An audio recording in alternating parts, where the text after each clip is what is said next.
City market silver jubilee park.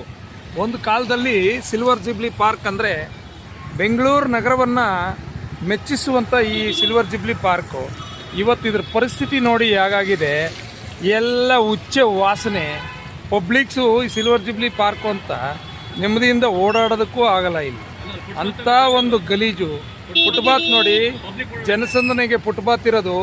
ಆ footpath ಉಚ್ಚೆ ವಾಸನೆ ಥರ ಉಚ್ಚೆ ಮಾಡಿಬಿಟ್ಟಿದ್ದಾರೆ. ಇದು ಏನೇನೋ ಬೆಂಗಳೂರು, ಗ್ರೇಟರ್ ಬೆಂಗಳೂರು, ಆ ಬೆಂಗಳೂರು, ಈ ಬೆಂಗಳೂರು ಅಂತಾರೆ. ಇದೇನಾ ಗ್ರೇಟರ್ ಬೆಂಗಳೂರು? ಇದೇನಾ ಗ್ರೇಟರ್ ಬೆಂಗಳೂರು? ಎಲ್ಲಿದೆ ಸರ್ಕಾರ? ಮೊದಲು ಇದನ್ನ ಕಂಪ್ಲೀಟ್ ಮಾಡಕ್ಕೆ ಹೇಳಿ, ಆಮೇಲೆ ಗೇಟರ್ ಬೆಂಗಳೂರು ಮಾಡಲಿ. ಅಲ್ಲಿವರೆಗೂ ಗೇಟರ್ ಬೆಂಗಳೂರು ಅನ್ನೋ ಮಾತು ಹೇಳಿದ್ರು ಪ್ರಯೋಜನ ಇಲ್ಲ. ಇದು ನೋಡಿ, ಯಾರಾದರೂ ಪಬ್ಲಿಕ್ಸ್ ಇಲ್ಲಿ ಲಕ್ಷಾಂತರ ಜನ ಓಡಾಡ್ತಾ ಇರ್ತಾರೆ. ಈ ಉಚ್ಚ ವಾಸನೆ ಕುಡ್ಕೊಂಡು ಅದನ್ನು ಕ್ಲೀನ್ ಮಾಡಿ. ಫಸ್ಟು ಇಲ್ಲಿ ಮಳೆ ಬಂದರೆ ಸಾಕು, ನೀರು ತುಂಬಿರುತ್ತೆ, ವೆಹಿಕಲ್ ಓಡಾಡೋದಕ್ಕೂ ಆಗಲ್ಲ. ಇಂಥ ಒಂದು ಗ್ರೇಟ್ ಬೆಂಗಳೂರನ್ನ ಫಸ್ಟು ಸಿಲ್ವರ್ ಜುಬ್ಲಿ ಪಾರ್ಕ್ ಅಂದರೆ ಇಡೀ ವರ್ಲ್ಡಲ್ಲೇ ಹೆಸರಿದೆ. ಇದಕ್ಕೆ ಭಾರತ ದೇಶದಲ್ಲಿ ಹೆಸರಿದೆ.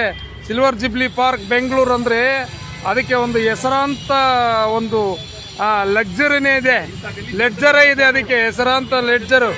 ಇಂಥ ಗಲೀಜ್ ಜಾಗದಲ್ಲಿ ಈ ಸಿಲ್ವರ್ ಜುಬ್ಲಿ ಪಾರ್ಕನ್ನು ಇಷ್ಟು ಗಲೀಜು ಮಾಡಿ ಇಟ್ಟಿದ್ದಾರೆ. ಫಸ್ಟು ಗ್ರೇಟರ್ ಬೆಂಗಳೂರು ಮಾಡೋಕ್ಕೆ ಮೊದಲು ಇದನ್ನು ಬೆಂಗಳೂರನ್ನ ಕ್ಲೀನ್ ಸ್ವಚ್ಛ ಮಾಡಲಿಕ್ಕೆ ಹೇಳಿ.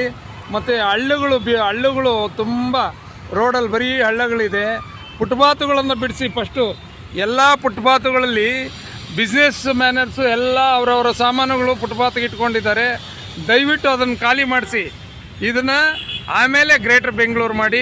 ಅಲ್ಲಿವರೆಗೂ ಗ್ರೇಟರ್ ಬೆಂಗಳೂರು ಅಂತ ಹೇಳೋಕೆ ಹೋಗ್ಬಾರ್ದು. ಗ್ರೇಟರ್ ಬೆಂಗಳೂರು ಅಂದರೆ ಏನು? ನಾವೇನು ಇಂಗ್ಲೀಷ್ನವರ? ಇವತ್ತು ಮಹಾನಗರ ಅಂತಕ್ಕಂಥದ್ದು ನಾವು ಬೆಂಗಳೂರು ಮಹಾನಗರ. ಬೆಂಗಳೂರು ಅಂದರೆ ಅದಕ್ಕೊಂದು ಹೆಸರಿದೆ. ಗ್ರೇಟರ್ ಬೆಂಗಳೂರು ಅಂದರೆ ಬ್ರಿಟಿಷ್ನವ್ರ ಹೆಸರಾಯ್ತು. ಅದು ದಯವಿಟ್ಟು ಅದನ್ನು ಚೇಂಜ್ ಮಾಡಿ.